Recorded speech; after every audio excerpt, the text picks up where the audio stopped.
Peripheral neuropathy पर बात करने से पहले एक छोटी सी बात आप समझ लें।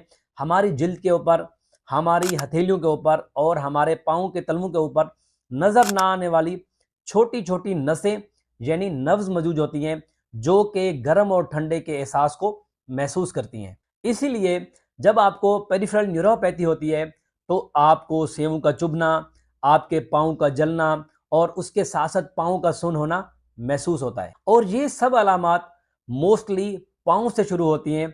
अगर आप इसको बरसों तक इसका इलाज ना करवाएं या महीनों तक इसका इलाज ना करवाएं तो ये आपको पाँव से शुरू होते होते हाथों तक पहुंच जाती हैं। आज मैं 5 ऐसी अहम वजूहात का जिक्र करूंगा जिसकी वजह से किसी भी शख्स के अंदर पेरिफेरल न्यूरोपैथी होती है और मरीज इस अलामात से गुजरते हैं।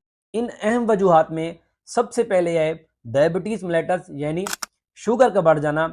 ये तमाम सबब में सब मरीजों में सबसे ज्यादा